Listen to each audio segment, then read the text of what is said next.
Welcome to episode 57 of the FoodGrads Podcast, the podcast where we explore careers in the food, beverage, and agricultural industries. I'm your host, Veronica Hislop, a PhD candidate in molecular science and career partner with FoodGrads. This week on the podcast, I interviewed Ran Goel, CEO of Fresh City. Fresh City is an award-winning urban farm and omni-channel retailer.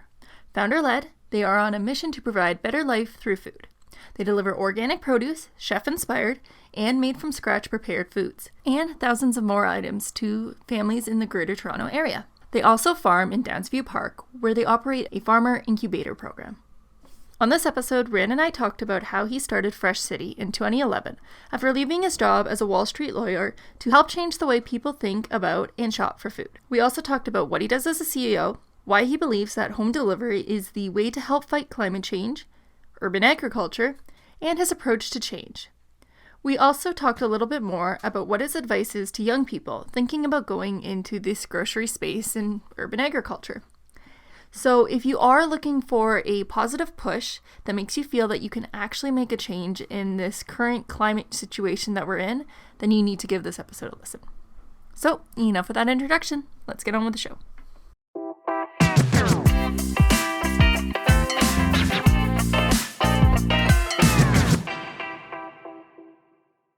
Okay, I'm excited to have another guest on our podcast today, and I've actually had the pleasure of hearing said person speak a few years ago at the Toronto Food Film Festival, I believe it was. It feels like so long ago, and just hearing about urban agriculture, and it was a really inspiring talk, and I'm so happy to be able to have Ran on the show, so thank you for coming here. Thank you so much for having me. Good morning. Good morning. And I think you'll be able to do it better than I can with an introduction. So would you be able to tell me more about what you do and Farm City Farms? Or pardon me, Farm City Fresh. Oh my gosh. Fresh City. Great way to start the conversation. You do it better than me. I'll let you take the wing. So my name is Ran. I'm the CEO, founder of Fresh City, which is a company that is based here in Toronto. We're an urban farm, and we operate 3 other businesses: Mama Earth Organics, which does online organic delivery; Mabel's Bakery; and A Healthy Butcher. And we've been around for about 11 years now. Wow, that is very impressive. And they're definitely big, like if you're into the specialty like grocery stores or even just looking for alternative ways of getting produce in that, like those places come up like instantly, and it's really cool what you're doing. Thank you. Yeah, it's been quite the journey, but I think at the heart of it is this idea that we can eat better for ourselves and our communities and our planet. I know that you have a very unique story in terms of how this all came to be, and you did not you did not grow up on a farm and then decide to continue on that tradition. Would you be able to tell us a little bit about how it came to be? Sure. So I practiced law for several years on Wall Street. So I kind of went to school here in Toronto and then decided to go to New York to practice law, because I really wanted to live in New York and I needed to pay off my law school debts.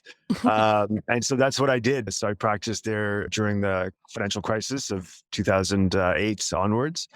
And at the time, I kind of had this sense that I wanted to do something with a higher meaning, with a higher calling, if you will. And I started thinking about different businesses that I could start that were so-called triple bottom line, which means people, profit, planet. So you're not just looking to make a profit, but looking to have other beneficial impacts. And as I was noodling about what I would do with my next chapter, I started reading about food. So my gateway into food was Michael Pollan's Omnivore's Dilemma, which many of your listeners might be familiar with.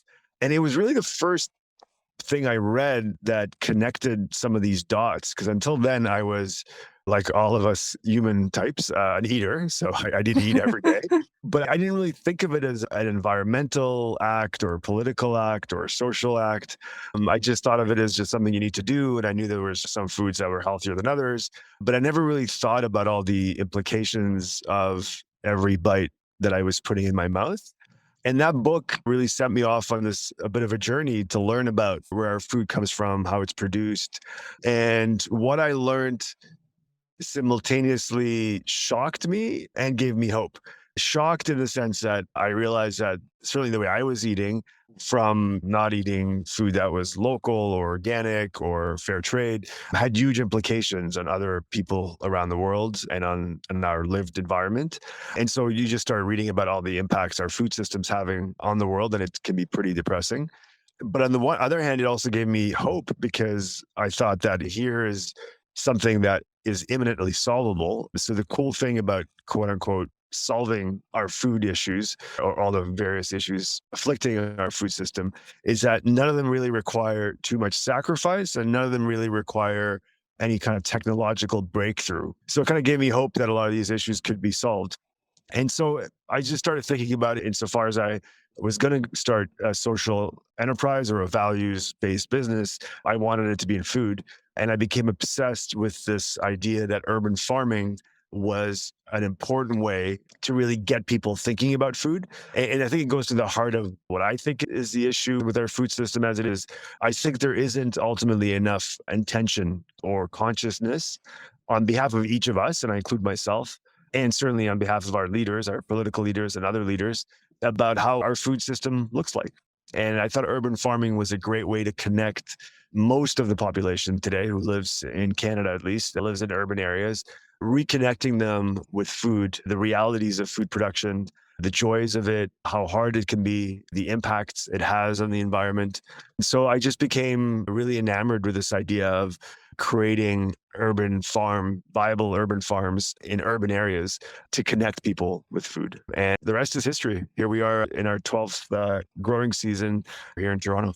Wow, that's amazing. And it's funny that it's funny that urban agriculture isn't maybe larger considering that we're on a country that is a huge exporter of food and all that, but yet so many are very disconnected to the food that we produce, which is very strange given the like where we live, especially GTA has some of the best like land and like fertilizer and all that type of stuff to keep going. So it's just I really have to point out that you use the word consciousness because even as someone for me, I can even struggle with thinking about intentionally with food because when you get in your routines of life, even though you think about food a lot, you might not necessarily think about it as intentionally as you would like to.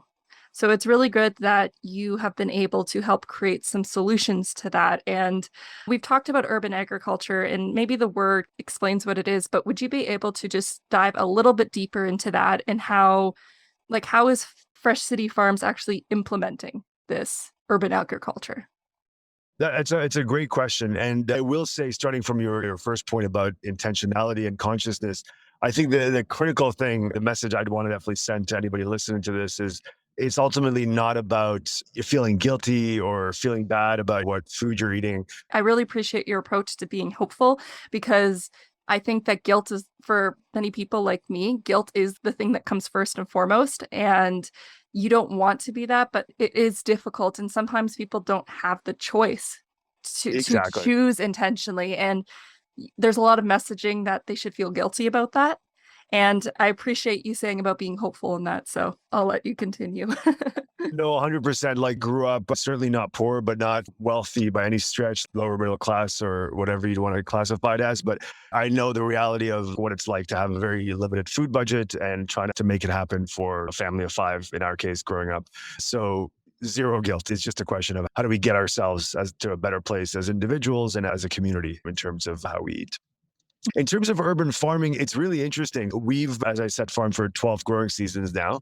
And really, in a way, the role of urban farming, at least in my own mind, has evolved a bit. So it's not so much about trying to grow as much food as possible in the city. It's less about, obviously, there's less food kilometers associated with food grown in the city.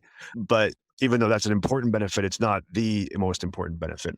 The way we do it is, so we have about 11 acres at Downsview Park that we farm. So Downsview Park, for those of you not familiar, it's the geographic epicenter of Toronto in North York, in an old military base that's been converted into urban farm. And what we do there is we actually only, as a company, only farm about a quarter of that land. So we've created this farm with what I call a co-farming vision. And so the rest of the land, about 3/4 of it, is divided up between 6 other farmers that we've partnered with, 6 other urban farmers, each of them that we selected through a kind of a call for proposal with an equity and justice lens, either nonprofits or companies that were really trying to serve their community and really further the cause of food justice. So, for example, we have the YMCA that runs a farm camp there. We have a couple of farms that grow for profit but sell only within that community or primarily within that community. We have one that focuses on education and teaching people how to grow. So really, I kind of see it as a bit of a platform for consciousness raising. So we've tried to create a farm that grows in a very serious way. So this is not some kind of little token No. raised bed or anything like that. It's a fully functioning commercial farm. But overlaid on that is really an air of a posture of being very welcoming to people in various stages of their journey. So for example, we have an events hall, like a barn, where we host corporate retreats and things like that. So really trying to create this place where people can interact with food and farming and slowly connect the dots in a way that's meaningful for them. So the overall idea is to really get people thinking about food, but not being very prescriptive about their journey and how that should look like. I love that. And there's so many different avenues about how they can get involved with the food, because I think that even just at the basis of just having community activities, I think is great, because I'm very much an advocate and believing of local city communities, and just doing these types of things are just good for strengthening just overall morale, but even just bringing more awareness to understanding about food, because again, the education, we don't get a lot of time to learn in school about how foods are properly grown. And I just think that being able to do something, I don't want to say productive, but at the same time, like, so many different things are being touched upon in just this one aspect. And it's really cool that how you're just going about it.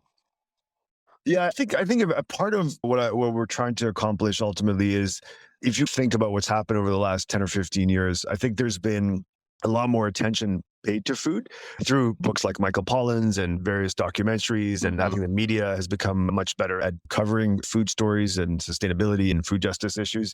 But what you really need is to connect the kind of the eaters or potential eaters for this kind of food with the makers, like farmers. So you need to be able to continue to nourish that farming and maker community to help them grow and scale, continue to help grow the audience for this kind of food.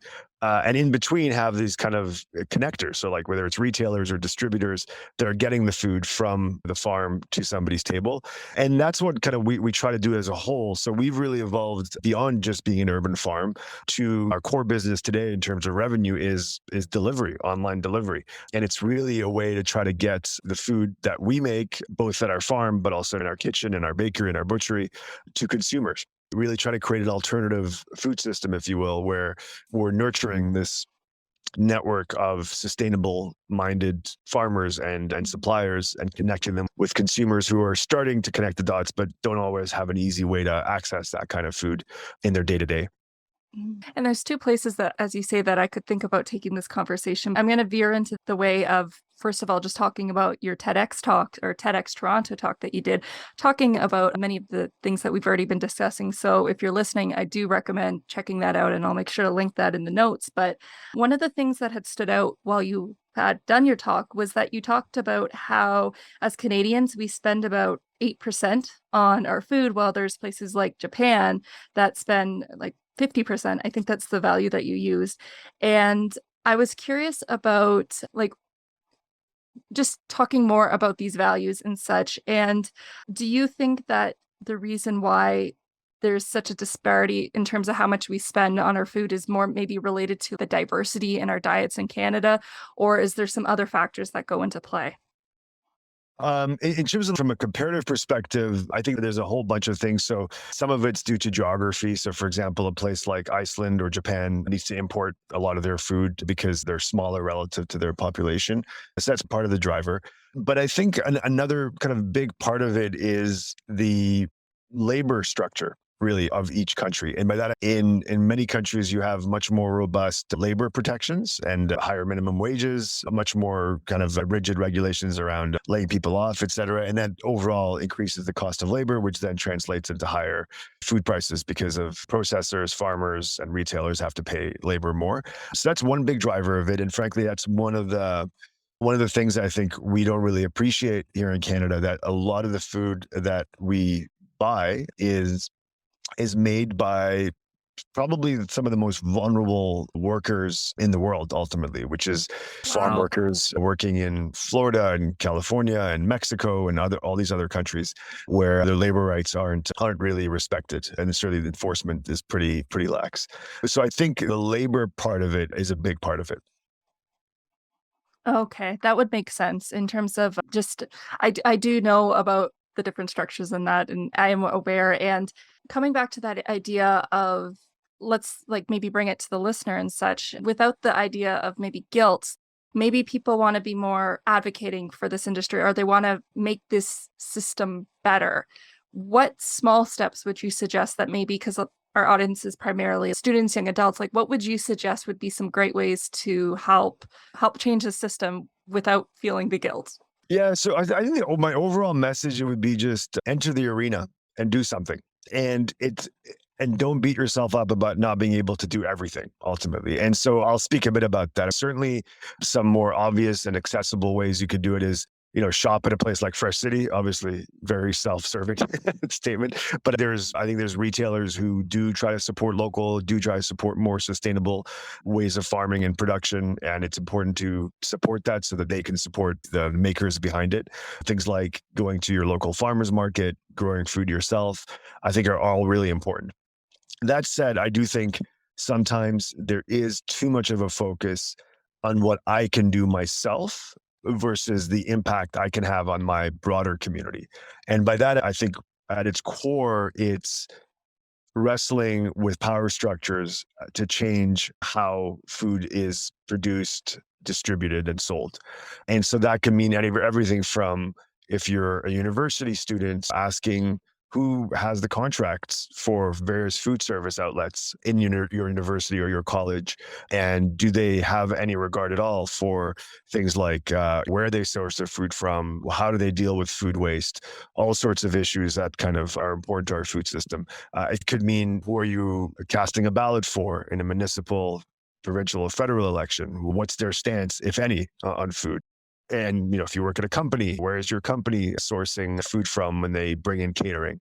So I think each of us can do a lot. And I think the key thing is not to get into kind of black and white thinking about you either have to do it all or do nothing, or that you need to feel guilty about what you're eating or what you're putting in your mouth. I think the key is just to do something, to be honest with you. And then maybe that step turns into 3 more steps, a year or 2, or maybe it doesn't, but at least you've moved the ball forward on some issue. That's really good, and I love the idea of bringing it into community, and I think it's a smart place to start with your university, start with your college, because it's very good chance you'll be able to find like-minded individuals, like other students that would wanna come together and bring up these issues, so it could be a good way to help your university experience not only bond, but also make small changes and not feel like you're alone, because I think a lot of times it you can it can be like you said, it's an all or nothing, so you think that you have to change the whole system, and then that could just instantly lose your motivation. So maybe just starting small or just even knowing there's others with you, that can build that momentum. Because obviously, seeing what you've done, you started in the grand scheme of things not that long ago, but there's been so much positive change that you and all those that individuals you're working with have been able to do. Yeah, exactly. And the reality of it is you don't really know where it all ends. And so I think in life you act and you're trying your best to act on your values, and you don't know. I don't know ultimately where our story ends, or I don't know any given step we're trying to take to move things forward where it's going to end. But I certainly know that nothing will change unless you try. And that's what I come back to is you have to drop your cynicism a bit, be hopeful, and just try something. That's a really good point, and I'm gonna take it over to something that also is an important issue was we haven't talked about climate change in that, and one of the article pieces that I'd read was that you believe that home delivery, it was a big change, and I'll be honest, like, I had never done home delivery prior to the pandemic, but I was sick one day with COVID, and that was the first time that my family needed it, and it's been awesome. I won't lie, home delivery's, like, awesome for groceries, and yeah, so you have talked about how it can help fight climate change. So let's talk about this because that is a very important issue right now. Yeah, 100%. So it's really interesting. So I think what home delivery can do at its best is that it effectively centralizes demand in much fewer places than how many grocery stores you need. So, for example, you could from one warehouse probably deliver to the same amount of customers that would shop at, say, 10 grocery stores. And what the benefit of that is that you have much less food waste because whenever you aggregate demand, it's not a question of trying to calculate how many, say, berries each of these store needs, and you have it just in one warehouse. So that even if in a typical store, you do your best to try to forecast what demand will be, but you don't really know. So you might have a lot of waste that ends up from that. So I'd say one actually underappreciated aspect of home delivery is that it can be centralized. Certainly for us, it's very centralized, and that means you can centralize demand and have much less food waste as a result. So that's number one. Number two, home delivery. So for example, at Fresh City and Mama Earth, we deliver up to 50 or 60 deliveries with one vehicle, which is much more carbon efficient than 50 or 60 households each driving, often in an SUV or a pickup, 2 or 3 kilometers to their closest grocery store and 2 or 3 kilometers back. So it's much more carbon efficient because it's very dense routes that we create and make sure they're as efficient as possible. So that's the second thing where the greenhouse gas emission footprint is much lower from delivery versus if you were to go to shop. And the third thing that I think people don't appreciate as much either is that there is a lot of refrigeration and open refrigeration in particular in grocery stores because of what we have trained the customer to expect, so to speak. So if you'll walk into a big grocery store, you'll see all these beautiful open fridges with your spinach and, all these Yeah. beautifully curated things. And it's very beautiful, these walls, but at the same time, it's just open and it means a lot more energy needs to be used for that. And that's the other part that home delivery does away with altogether is it doesn't need to be sitting there displayed for the customer. It can sit in big walk-in fridges, which are way more energy efficient, and you can deliver from there. Oh, that is I've never once thought about that aspect because I know from a food safety perspective, I know that a lot of food safety people don't quite like these also open refrigerators as well because open and close, and there's more of a chance of things maybe being out of the temperature it's supposed to be. But from an energy standpoint, it's just like something that I had never considered. That's pretty cool. Yeah, in fact, if you look at countries where energy is more expensive than here, so in Europe primarily, you'll see there's way less open refrigeration in Europe. There's a lot more glass doors on almost everything you buy there compared to here.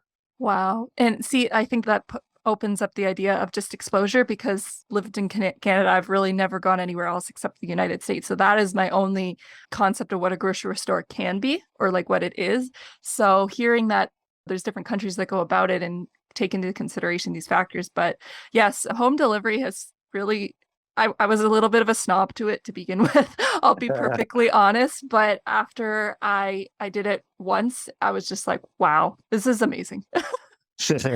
And also as well, like Awesome. for me, I found that when I did do the home delivery, I was a lot more deliberate about what I was choosing in terms of there was less food waste I found because I wasn't guessing what I had at home. I would just go downstairs and go look and I wouldn't purchase more than I needed.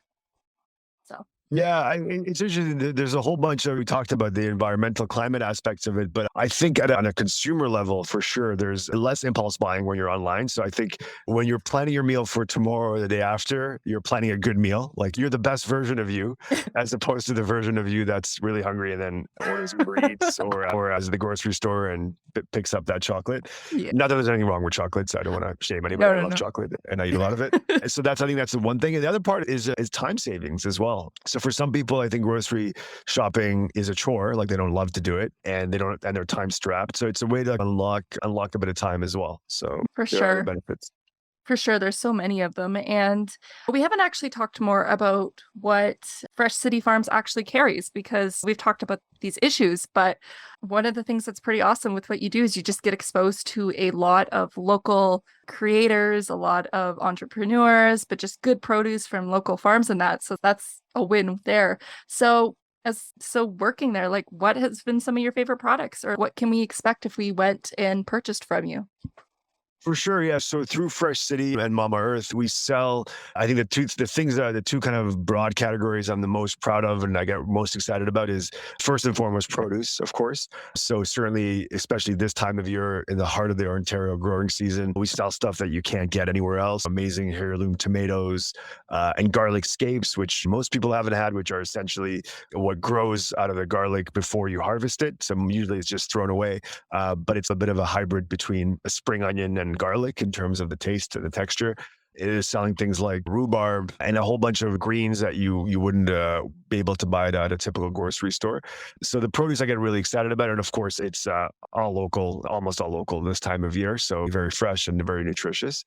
So I have to say, first and foremost, produce. And then the second kind of big category is what we've really dedicated a lot of the last few years to doing better and better is in-house made goods products. So we have lots of breads and pastries under the Mabel's brand, again, made with local ingredients.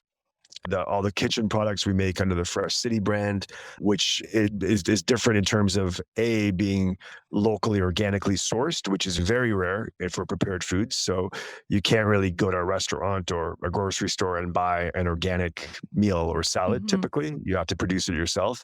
So it's very well sourced, and also most of it comes in reusable packaging. Sell a lot of our prepared foods in jars that people then return for the next delivery. So they leave them out, then we deliver their next one and take the empties.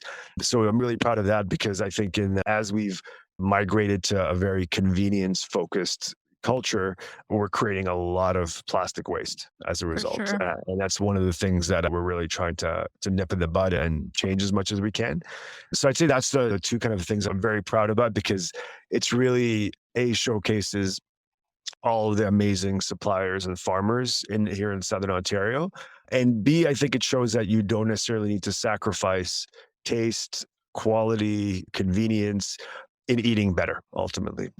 Those are all very good points because at the end of the day, that sometimes is just what we ended up choosing is convenience. And it's not that we necessarily want to, but it's just life gets busy. We have a lot of obligations and such. So knowing that there is options that can help minimize what we're doing, that's really great to know. And I'm definitely gonna have to check it out more for sure. And one of the things I also had wanted to talk about and just get the chance to ask you is just talking about just the general grocery and retail space and just career development, because a lot of our listeners, again, are younger people. And I wanted to know, do you think that there's opportunities for students or maybe young people to maybe progress their careers in this industry? Is there, if they started in Fresh City Farms, would there be opportunities to grow and move around? I certainly think so. There's a lot of changes happening right now in the food world. In the retail landscape, you're seeing these big tectonic shifts towards convenience and towards more sustainability and authenticity. And I think that's going to unlock a lot of opportunities in the next 10, 20, 30 years. So I think personally, food's a very exciting place to be right now. And certainly we see in a place like Fresh City, we have been beneficiaries of these trends as people are looking to make it easier on themselves to get their groceries or look for ways to eat more healthier and more sustainably. So I would say 100%. I will say I think any student entering the labor market, whether it's in food or in any other vertical, I think the pace of change is only accelerating. I always sort of tell people it's not a question of you're going to sign up to this career that you're going to then do for the next 30 or 40 years. Frankly, none of us have an idea of exactly how the industry is going to evolve. But as long as you're committed to excellence, committed to improving your skill set and are hungry, so to speak, I think there's a lot of opportunity in the food world. You say developing your skill set. As someone who works in a position like you, what would you suggest are some of the things that someone might want to focus on and grow? I think something that people I think don't appreciate as much right now is that there's a huge leadership vacuum, I think, in food. And that it's everything from needing new entrepreneurs who are willing to push the boundaries to people who are good at managing people and motivating them, especially this new younger generation that's looking for more meaning from their work. They're looking for work-life balance. I do think it takes a special kind of leader and leaders with a servant leadership kind of mentality rather than the kind of traditional hierarchical model that in previous generations was what you saw up and down the food value chain, whether it's in restaurant kitchens or at grocery stores or at farms. So I think the leadership aspects of it, so the ability to motivate a team, mentor a team towards a given goal, I think is something that people don't appreciate how flexible of a skill set that is and how much it's a bit of a Swiss Army knife, meaning that kind of almost no matter what context, where you end up in the food system or even outside the food system, how that skill set is very valued by organizations. That's actually interesting. And did you find you're in a very much a leadership role? Did you find that it was something that came naturally to you, or was there anything that you had to really particularly like work on to really build up to be able to do that? Yeah, for me personally, there's a part of it that I think came naturally. I love people. I love connecting with people. I really believe in what we're doing. And I think that shows that it's very authentic, the why of what we do. I think the parts that I've had to be much more intentional about is as we've gotten bigger to realize that you need systems around these intentions, because I think at a certain scale, systems are much less important than they are as you grow. So everything from initially, for the first few years of the business, we never really had an onboarding program for staff because it was a small enough team that you had like informal mentorship that kind of occurred naturally and everyone was on the same page. But as you get bigger, you need to create some of these systems that make sure that everyone gets a good onboarding experience, gets, for example, reviews on a regular basis, gets proactive feedback on their performance. So I think for me, it was a question of being used to like a smaller team and being able to keep tabs on what the morale was and what people were feeling, to a place where you really need to create systems. And I think that's been part of my kind of leadership evolution, is trying to become a better leader in that sense, realizing that I can't be everywhere at the same time. I like that because I think that is something that when you're in the thick of it, you might not necessarily think about, step back, look at the systems in that, because you get so caught up in growing, going from small to large, that sometimes you just don't realize like the inefficiencies. So it's nice. It's interesting to hear you talk about systems, because I actually do feel that's a lot of the language. A lot of younger people say a lot of systems aren't working right now. And like, how do we change the system? So it's an important aspect for sure. Yeah, 100%. But I also just like you talking about leadership because as well, like when we're young, we always say I feel like we're always told when you're putting your resume to be able to say that you're a leader, show demonstrations of it, but it's not necessarily, it's hard to define what a leader is, because I think that many people might go about it differently, and how you be a leader in one team might be different to how you show leadership in another way. So building that skill set, especially when you're young, and just it would be good to have a lot of opportunities to do volunteering in that, to really develop that and just understand what it means to be a leader. And it doesn't necessarily mean telling people what to do, but just understanding people. Exactly. So with that being said as well, maybe we've already answered that question, but I always like to ask guests who come on the show, what piece of advice would you give to young people looking to go into a role or the industries to what you're doing right now? Or we can just go with general life advice. That always works as well. I think it's interesting. So I will say it's a bit of a tough question for me to answer vis-a-vis Fresh City, in the sense we do a lot of different things. So for example, we farm, we bake, we butcher, we cook, we deliver. We're software developers because we have an e-commerce front end. We're marketers, we're logistics providers. So there's a lot of different things. So it's a bit, I guess I'm trying to find a unifying thread that connects a lot of what we do ultimately, because it's all in the service of food, obviously. But I think that the biggest thing I would say is have a willingness to learn and be present wherever you're at. And by that, I mean, I do think there's a tendency, especially in the food world, for people to think of some of these positions as temporary, which is in many cases true. So for example, you have a student who just wants to work for the part-time during the year, or you have somebody who just has 20 hours a week. They want to drive a bit to make some extra money. And that's completely fine. Like, I don't think every person at Fresh City is necessarily, wanting to be there for the next 5 years.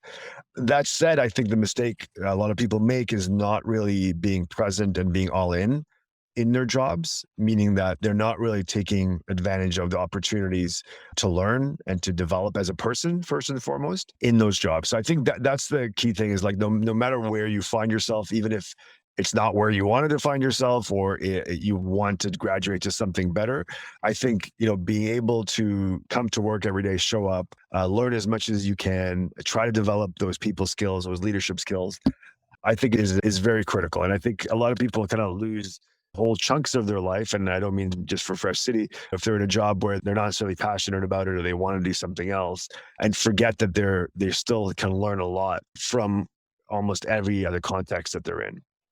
That's really good advice. And I know personally for me is sometimes like you're already trying to get to the next role. And sometimes you also lose just the enjoyment of what life is. If you're trying to think about what your next step is, you're not present in there. And then you end up being done the role and you just think, oh God, what did I do? Like you just miss like enjoyment of your life. Every life has like different stages in that. And you don't realize what can help you because some of the roles that I've done in the past, I think back and think like at the time, I didn't really think much of what I was doing in the day to day, but realizing it now, I'm like, wow, that was actually really helping me grow, or that was really helping me think about things in a different way. And I wouldn't be the person I am today. So just having more intention with what you're doing now not only can just help you in the long run, but just enjoy life in general. Because I think we try to rush through it way too fast. Get through high school, get into the college or university one, or get into that next job, get into that next role. And it's always the next. But like, when are you going to actually take the time to just enjoy and learn and just have that opportunity for something? Because it can become more if you really just enjoy it. No, exactly. Now I think back, I used to flip burgers at Canada's Wonderland when in my high school years. And at the time, I didn't really aspire to anything more. I could have become a supervisor potentially and then go out from there. But I just thought, I'm just here to flip burgers, and for an extra 25 cents an hour, I'm not going to be a supervisor and deal with all that. But I think it was a big missed opportunity because especially from where I am today, I think it would have actually helped me progress as a leader much more at that time and probably translated into more skills even in my work at Fresh City.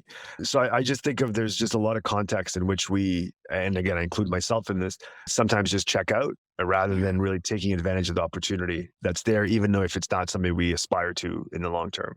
It's true because as well, you don't know where your life's going to take you in that. And sometimes it just doesn't seem like as you said, like working a summer job and all that, it might not seem like what's really the point. Like, I'm not going to be here for very long. I don't see how this could help me in the long run. It's just going to cause more headaches than what it's worth. Being intentional also means that thinking about it could be your next opportunity in a way that you just never imagined. So don't limit yourself. You just never know where life can take you. Exactly. Well said. Mm-hmm. Well, I think I'm going to end our conversation there because we've talked about so many great issues, and I really enjoy your approach to how you're coming about things, because I'm going to go back to that again. It's just the idea of not always being guilty about a lot of things. It's something that I struggle with a lot. So it's probably the thing that stood out to me the most, and just that there's so many opportunities to make a better system in that. And I really appreciate your approach also being optimistic and more hopeful, because I think we need more about that. There's a lot of doom and gloom about a lot of the things, but I think that you're bringing some light to say, hey, we can change it. It's not going to happen overnight, but it can happen if we just be intentional with that and grow ourselves and grow our communities. And so many things are connected. So thank you so much for coming on the show, Ran. I really enjoyed this conversation. Thanks for having me, Veronica. It's been awesome. Thanks for all the great questions.